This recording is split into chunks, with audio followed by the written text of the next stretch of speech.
Welcome to Parenting Different, a place where real adoption stories come to life.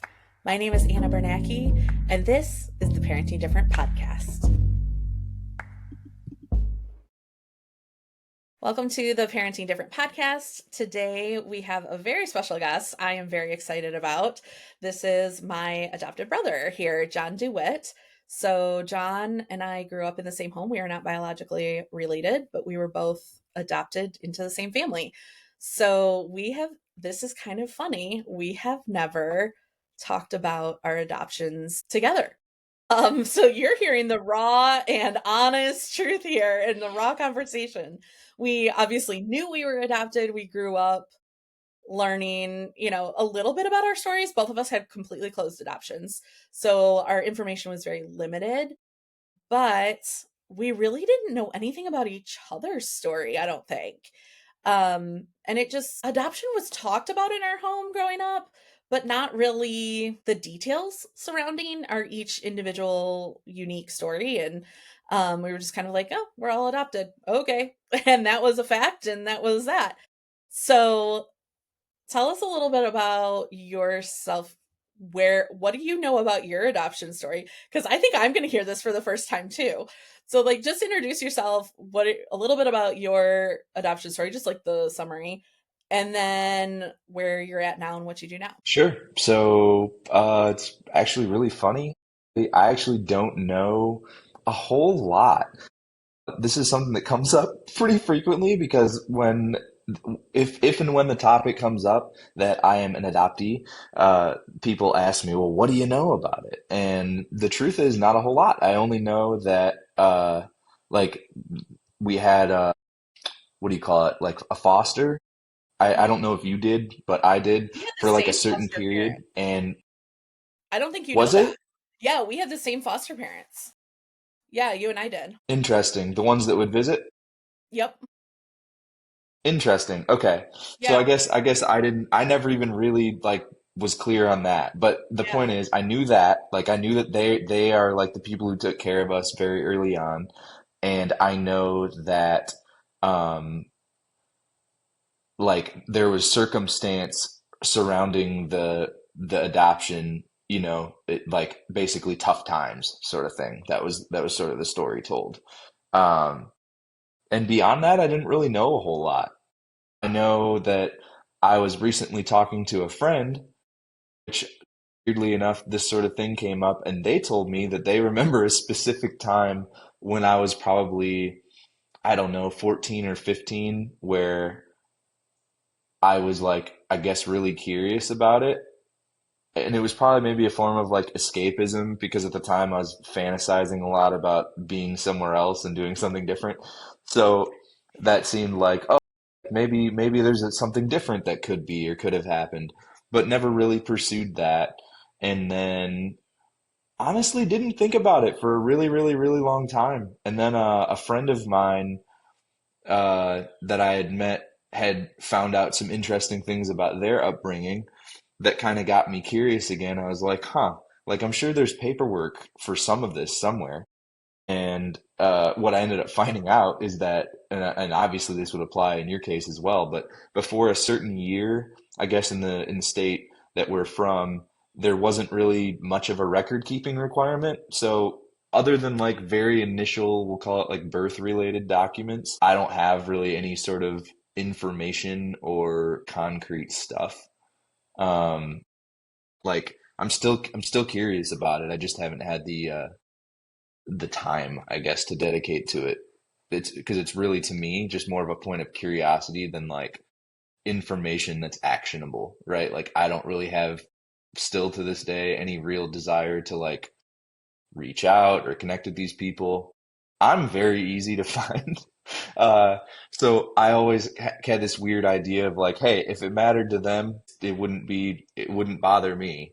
But I don't really I care wonder that much. about But I wonder too, they probably have even less information than you do. Like they probably have no idea where you ended up. So and your name was completely changed. Did you have a name before you were born? Do you know that?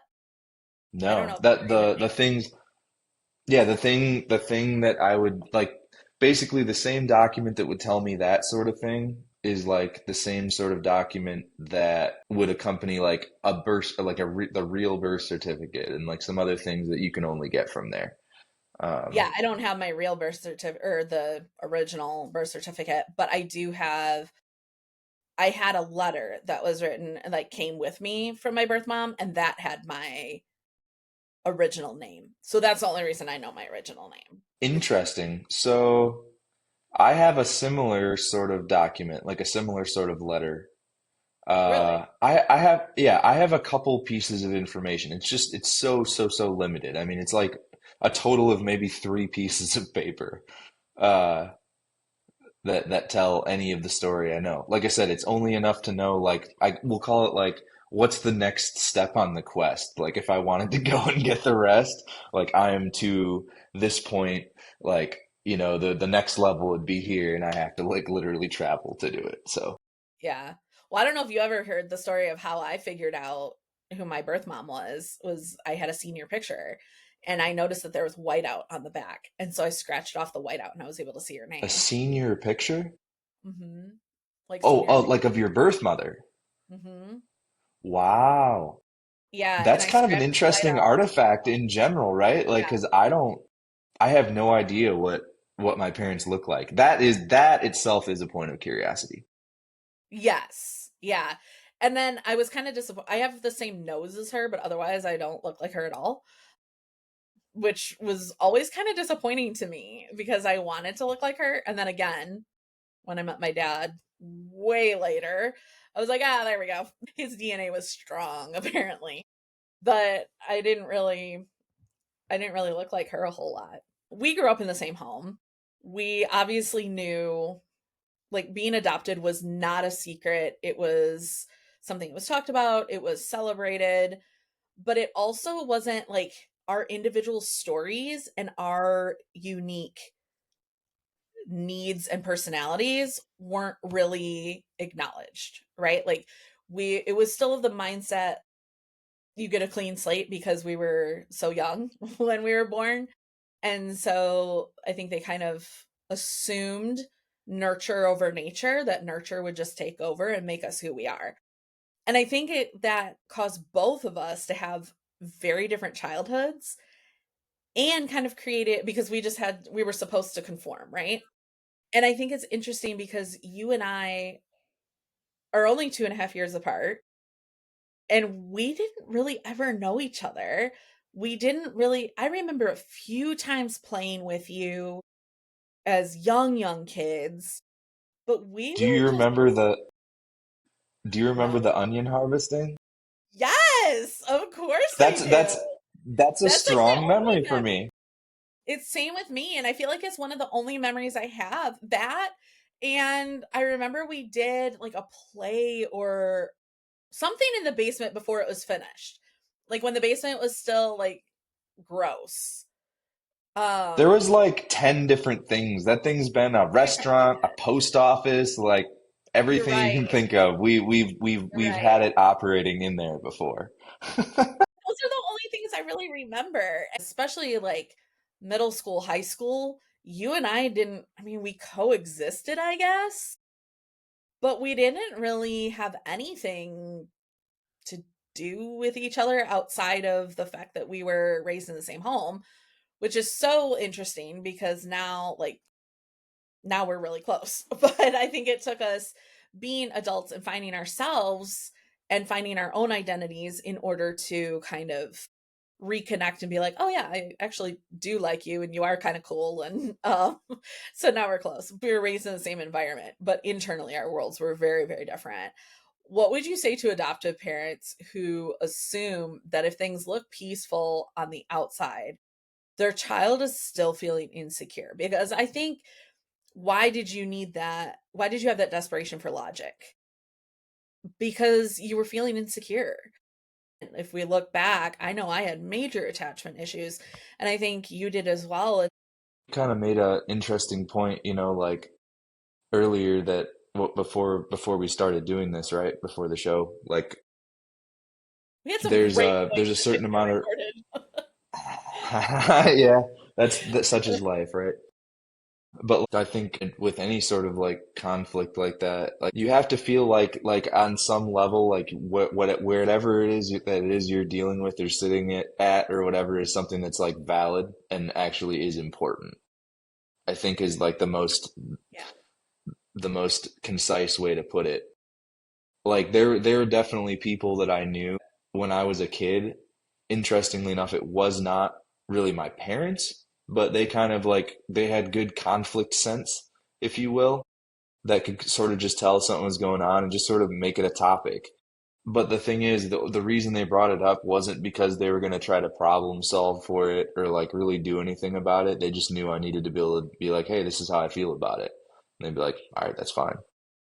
Like Yeah. that's not it's valid for you to feel that way. And that meant a ton to me because Yeah. I wasn't really expecting like a solution or whatever, just feeling like seen and like a part of whatever it is that's going on, whatever this team is, that we've got going on, that's like an important piece of that. Yeah. And you can only know what that connection point is, I guess, by like knowing, the I mean, these are people we're talking about. The thing is that's crazy, like I don't personally have children, but kids obviously have a unique bit of their experience, starting off their lives and experiencing so many things for the first time. Like nobody's living in a vacuum, right? Like, The reality is, when you adopt, no matter what age, you are bringing a stranger into your home. yeah, that's kind of what I'm You getting are. at. And you have to look at it, each child individually, and you have to get to know them. And I think so often there is this misconception that when they're younger, and I know it definitely was for us, and now I think, we know better, we do better, right?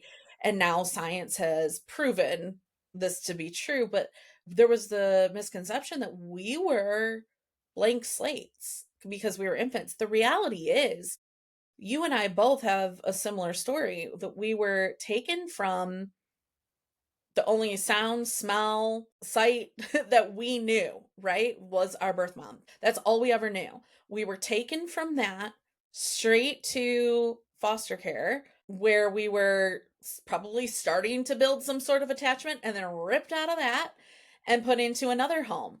So we moved so rapidly between several homes. That's not a blank slate at all. That is not a blank slate. There is so much trauma that has happened in that baby's early life already. Forget everything that happened prenatally, right? Like, who knows? Because if there's poverty, there's abuse, I mean, for a mother to make an adoption plan, there's a lot going on, right? There's a lot there. Sure. And that goes straight to the child.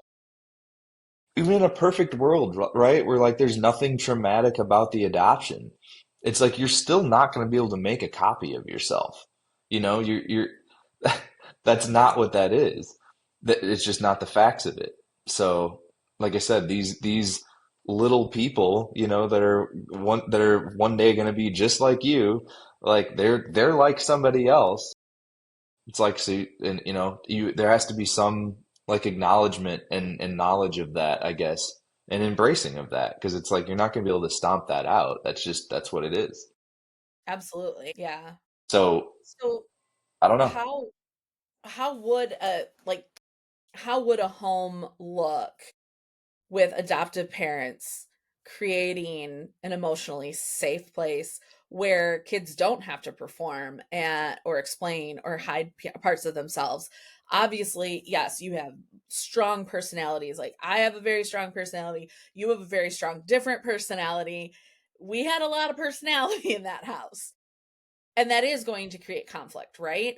But how could that have been accepted and helped us to belong and create a healthy atmosphere for us? Yeah, and again, I have to just like put the disclaimer before all these statements, right? Like I do not have children, so you have But to take this with a grain of salt. I think that actually gives you a unique viewpoint, because I do. And so but I also have adopted children. And so I like hearing your perspective without the clouded vision of what's going on currently in your home. You know what I mean? Like I have a lot going on here. So without that clouded vision, what would it look From my perspective, at least, I just think that, like, at the base level, the job of a parent is to basically provide the sort of tools that a child is going to need when they're in the same position. That's like whole person kind of stuff, right? Like that's got to take care of their material needs and then like equip them for whatever else they're going to do. And I don't know. like? Yeah. I remember doing a lot of activities in general, and it applies both to parents and just any sort of authority figure. It's right. It's like you want to be like approachable and you want to be the kind of person that like, hey, I'm here to help.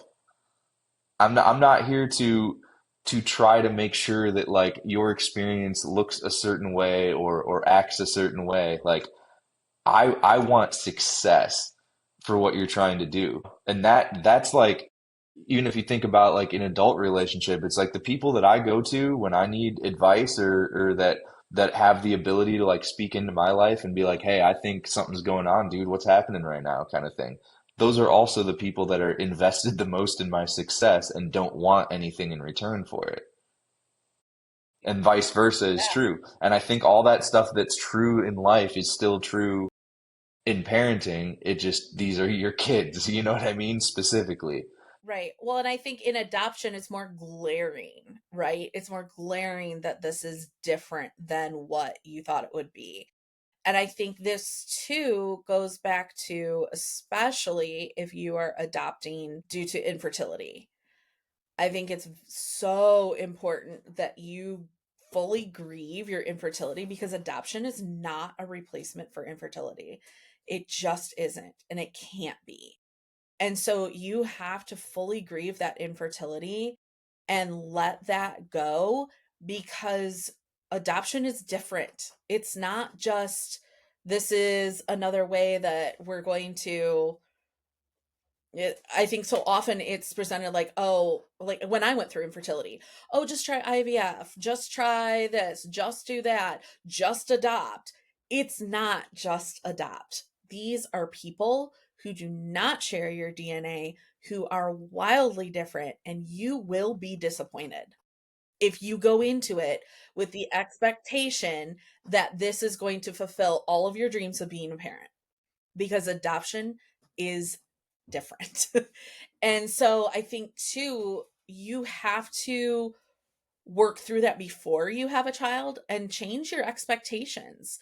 Because if your expectation is that it's going to look like everybody else's parenting journey, you're going to be wildly disappointed. And you know who is going to suffer because of that disappointment? The kids. Right. Well, potentially everybody involved, right? Because like Well, you're setting yes. yourself up for like this disappointment of like, oh no, I failed to make a clone of me. Or on the other side of it, you know what I mean? You get the same reaction, but in reverse. I think if you start with the knowledge that adoption is trauma, it begins with a trauma. You already know that the brain is rewired and works differently. And if you walk into it with that knowledge, then your expectations are different, right? You're not walking in, you're not going to expect a clone. You're not going to have the expectation that your family will look like your friends' families. It is going to be different. It is going to be hard, but it also can be really, really beautiful too when you see that progress and you're in the trenches with your child, not standing on top while your child is in the trench yelling at them or trying to make them comply. But when you are in the trenches, like, hey, we're in this together and we're going to figure this out together, that makes all the difference in the world. Yeah, like that sucks. Let me grab a shovel and help you. You know what I Yeah. mean? Like that's got to be that's got to be the sort of mentality, you know? And if you're still grieving your infertility or you're grieving your unmet expectations, you're not going to be in a position to get in that trench because you're dealing with your own separate grief. You're not going to be ready to do that. Like I said, the goal is like healthy and well-adjusted children, not like recognizable and repeatable. Yeah, for sure. Do growing up, like, did you ever really have conversations with, because we never had conversations together about our stories. It was always individual. So I never have any memory of ever talking about your adoption, or like, do you remember having conversations with mom and dad or asking questions? Or because I know earlier you mentioned you just kind of didn't care. Um, how did that work for you? Don't know, like I said, other than kind of what was always told, like you mentioned at the very start, right? Some of the aspects of the adoption were actually celebrated, you know? So it wasn't like some under the table thing, you know, like that you can't bring up or whatever completely. I mean, I'll be honest with you, in part, I think it's just because I don't know that mom and dad knew a whole lot more, at least for in my case. I don't think they knew a whole lot more than what they ever told. You know what I mean? Like Yeah. I just don't, like I said, I don't think at the time, at least that I was adopted, there just wasn't. I know that mom used to write a letter at some frequency to my birth mother, but like that's about all I know, you know. Hmm.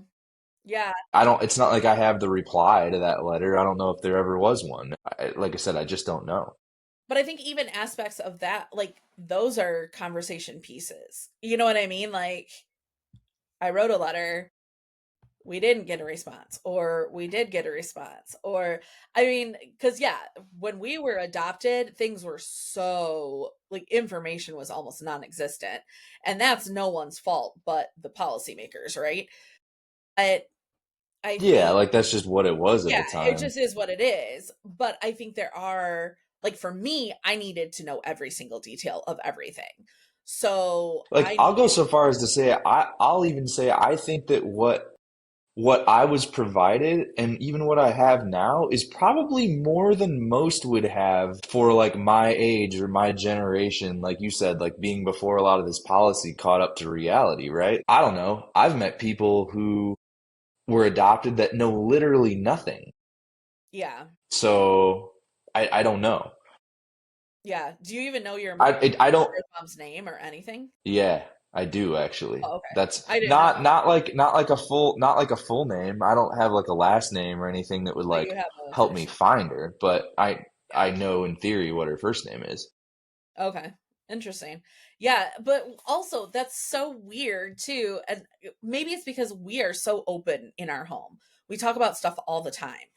And adoption and like the details of adoption and the details of each other's families is such an open conversation that to me it's weird that we didn't even discuss that. Like, how I didn't even know that you knew her first name. And we just never, I don't know, we just didn't talk about those things.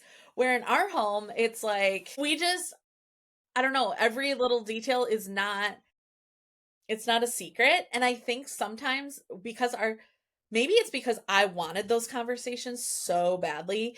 And even it, like the conversation about not knowing, right? Like just having a conversation like, yeah, it sucks that we don't have any more information. I get that you want to know more. I wish we had more. Like even that kind of a conversation I needed so badly. But it's so funny that we didn't talk about each other's stories, or it wasn't ever No, open. not really. In fairness, you mentioned earlier, like I've never thought about some of this before literally now. Like I didn't know what exactly you were gonna want to talk about, you know? I just generally knew from like catching some clips of the show, you know, and kind of just knowing like generally what you're doing here. Yeah. So it's like that's all I had to go on. So it's kind of a thought experiment for me too, because and you know, if you were to ask me about any of this like a year from now, I might have different answers. You know what I mean? The answers have But evolved. Yeah. And I think that's also important for adoptive parents to understand too, is that minds can change as we grow and heal and discover and learn who we are. Our opinions and things about our own story can change drastically. Because yeah, a few years ago, I actually am recorded on a podcast saying, I do not care to ever meet my biological dad. Don't care. He just exists. I do not care. And then an opportunity fell in my lap, things happened, I met him, and I'm so grateful I did. So, like, yeah, things can change, like, wildly change. And I think that's important for adoptive parents to understand too, is that, hey, your child may this year say they are completely comfortable with their adoption and they have no questions and no grief, no wonder, nothing. And that answer can be completely different a year later. And that's okay.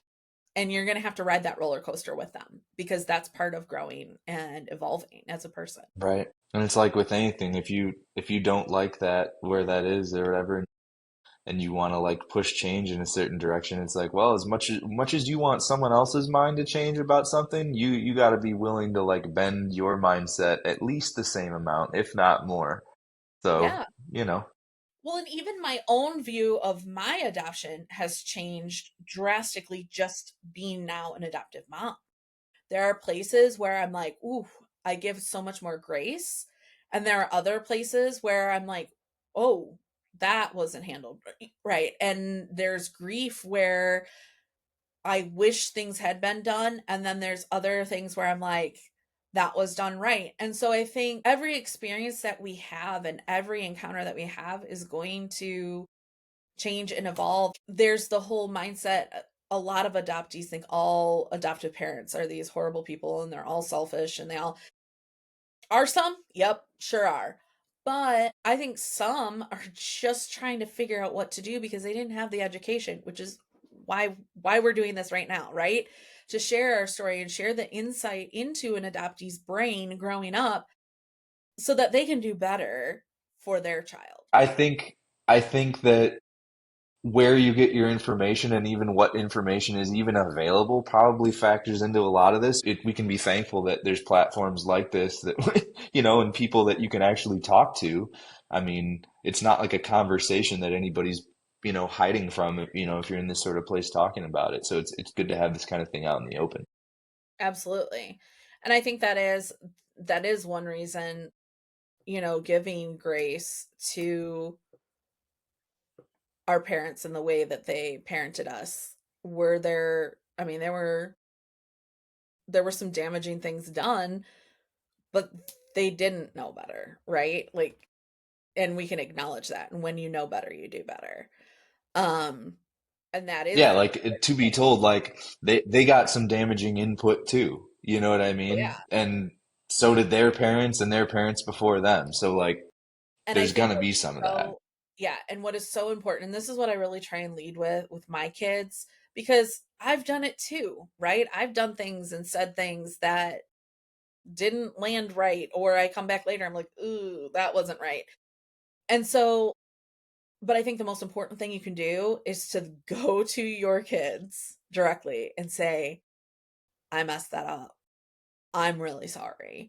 I I know better now and we're going to do better. And you work on that repair and that and watching that happen. And then also, like, Darion has started coming back to me and repairing after he messes up. I'm not telling him to apologize, nothing. He will come back to me and mimic that same repair.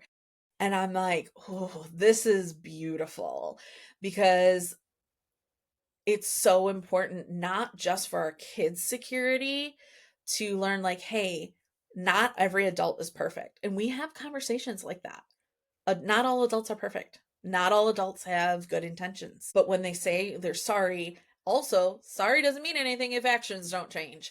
And so we're talking through these concepts and I'm displaying it to them. It really humbling the first couple times I had to go to my kids and be like, I messed up. I'm sorry about that. Yeah, it was. But now it's such a habit, I don't think about it. And if anything, it bothers me if I don't. And so it's created all the way from my oldest, who actually the other day came to me and apologized for something completely out of the blue, came and apologized. I was like, oh, you do get it. Okay. And then all the way down to Darian, who's 5. And we never had that displayed to us. But I think having that approach and that healthy approach of, yes, you are going to mess up, it is repairable. And this is how you repair it. And that has just created so much security, not only for them, but it's been healing for me too, to kind of go through that process and be able to see how those relationships can be repaired. If your pursuit isn't like punitive and it actually comes from a place of like, I want to understand what's going on here, like it's hard to imagine that in general not being well received, you know? Like that's how people want to be met. Yeah. I think I always say connection over correction, and there's always a need Yeah, behind every behavior. And so, what is the need here? Is the need for autonomy?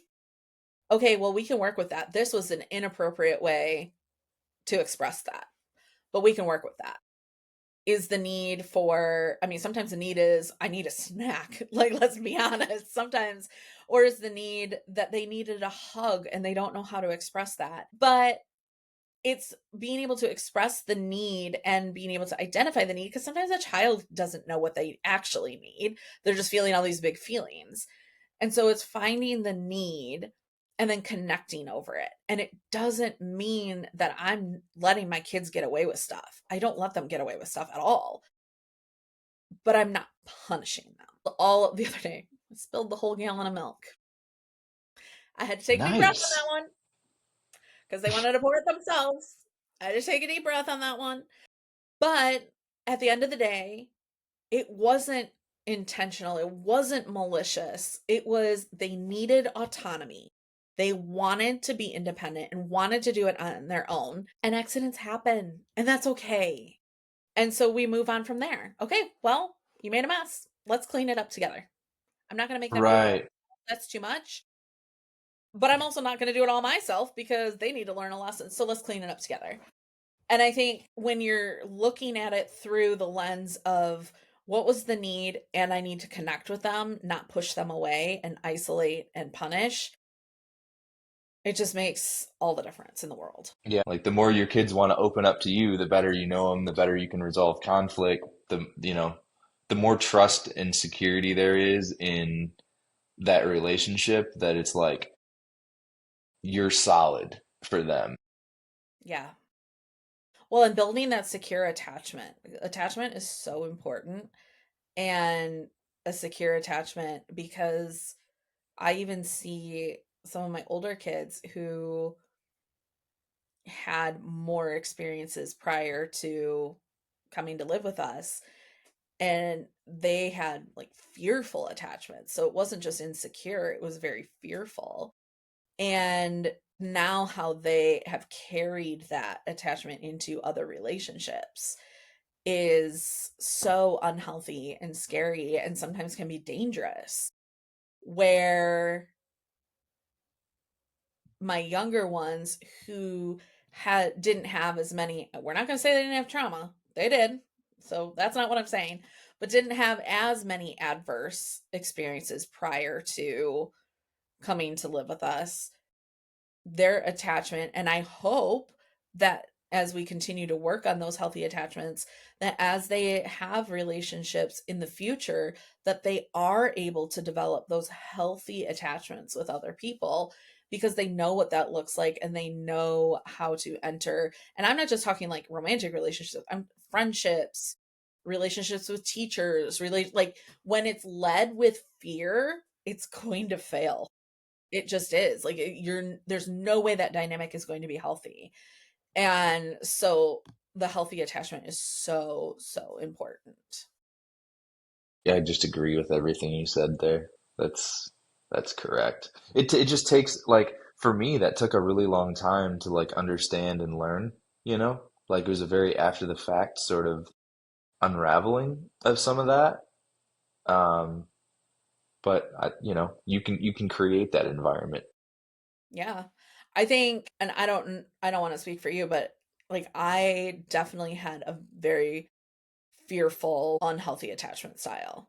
I still struggle with it. Yeah, It's something same, that I same. still struggle with very much. Like I'm a runner. As soon as I start to feel uncomfortable, I want to get out. And that can be environment, people, like I want to run. And I've this is where parenting has So you're forced you're me, so you're because team I can't flight run then. from my kids. So I work through it. That's funny. No, I mean it's like you said, it's I mean, I guess maybe that's an interesting side of it too, right? Like in order for you to know like to know a child and know how to connect with them, you have to kind of know yourself enough to know like what's the junk that I'm bringing along that's basically my own bias and my own effect on what however I'm reacting and dealing with the situation, right? Like you can't that's not something you can remove entirely from the picture either. So, We all you know, parent from a lens of our childhood. All of us do. yeah, And like even Brian and I parent, like he grew up in a very dysfunctional home. And so then like we both are coming at it with dysfunction. That's real fun sometimes. But we've made so much progress and we've been forced to look at ourselves and name the things and acknowledge the things so that we can be healthier with our kids. Parenting as an adoptee to adopted children is just like re-looking at all of your trauma. It just stares you in the face every single day. So that's been really fun. nice little bonus for you there. Right. As a little treat, Yeah. But it's also been very healing and rewarding too, because I am forced to name the thing. I can't sweep anything under the rug. I am forced to name it, own it, work through it so that I can be better and do better for them. But it's been good and it is rewarding to be able to take that and turn it into something good, you know. right? What would you say, like as we wrap up here, what would you say you hope that adoptive parents would take away from listening to adult adoptees reflecting back on our experience? It's funny because you used the word listening, right? But like if you're doing that, you're already you're already doing very well. I think I Yeah. think I think the thing that like you can't communicate if you can't listen. And I think everybody expects that they can make kids listen. Mm, So you got to be a good listener before you can expect a good listener. And I think the people that I looked up to the most in my life, as an adoptee growing up, were people who I knew were were able to do that without judgment and without, fear of punishment. They're willing to listen. There's that's always somewhere to go after that. and I think that's so important too, is like I think as a parent, our fear is that some our kids will turn to someone else or go somewhere else other than us. But if you want it to be you, then be that person. Then be that. Then be the person that they know that they can come to, that they can have a conversation with, and that you're not going to get mad at them, and that they can talk about hard things, and that's okay because life has hard things, and you have to be able to hold that with your kids.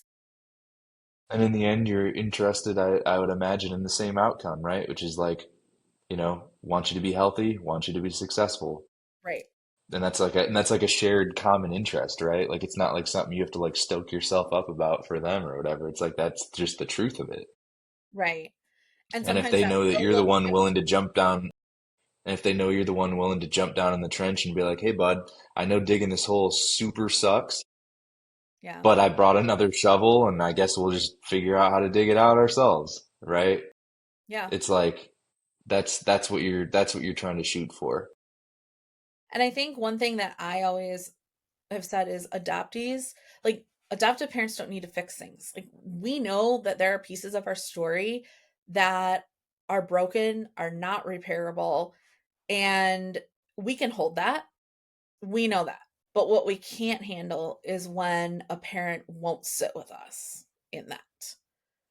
And sometimes I think maybe the intentions are good that they're trying to fix it, but fixing it can actually look like trying to change your child and morph them into somebody that they're not. And that's not at all what we need. We need somebody who's going to just sit with us, ride the roller coaster of emotions with us, figure it out, and we can hold hard things because our lives with grief. So we can do it. We don't need anybody to fix it. We just need somebody to sit with us in it. Yeah, 100%. I agree. And I think actually what is interesting, this is just kind of a realization now. I think what you and I, while we've never really talked about our adoption specifically, that is something that has bonded us as adults, is being able to sit with each other through hard things.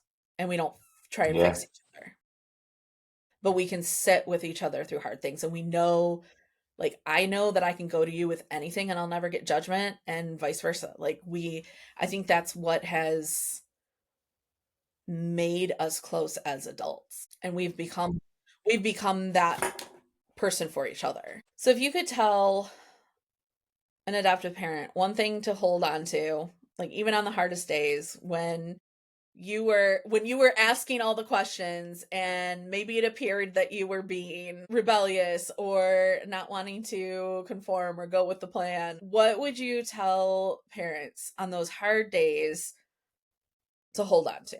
Man, I just think the power of a good example, you know, how you choose to deal with a thing or react to or whatever, or not, might really shape you know, whether or not you're seen as that person who's, like I said, the safe option. Yeah. No, I I think just that's I just think that's really, really important. And you made a really good point earlier that we didn't really get into much, but like you mentioned like this back and forth you have with your younger ones about like I guess knowing or having some sort of I don't even know what the word is, like apology ready, you know, because they know they did a thing and they need to yeah. make it right or whatever. It's like I think people who are willing to apologize in general are just healthier people. And I don't think it's below anybody to apologize to a child. No, no. Include Apologizing to including for when you know, like I'm picturing myself, right, in a scenario in which maybe I didn't react the way I wanted to. And I might even, because of my context, I might know specifically like, oh, I did that because I always do that when I feel like I'm backed into that kind of corner, you know? And I've done that since I was a kid. Not to say it's good, but like that's just what I do. That's my mode. So it's like I'm willing to be the idiot and go be like, look, this is not, I'm not trying to be like this either, right? yeah. And the idea of like there's a constant, I guess, push towards like being better people, right? And if that's what we're all trying to do, that's the example that children see as well, you know? Nobody's at the destination yet. That is so true. Yeah. We're all a work in progress. We never will fully get there, but every day just doing the next right thing. And if you make a mistake, there's a way out. I don't think we even really call it apologizing in our house. We call it repair, because broken things we can fix and we can repair. And it'll break again, and that's okay. We can repair it again. It's never, but awesome. Well, thank you for joining me, for having this conversation with me. This was fun. Of course, For me, I learned a lot about you. How did we not know this side of each other?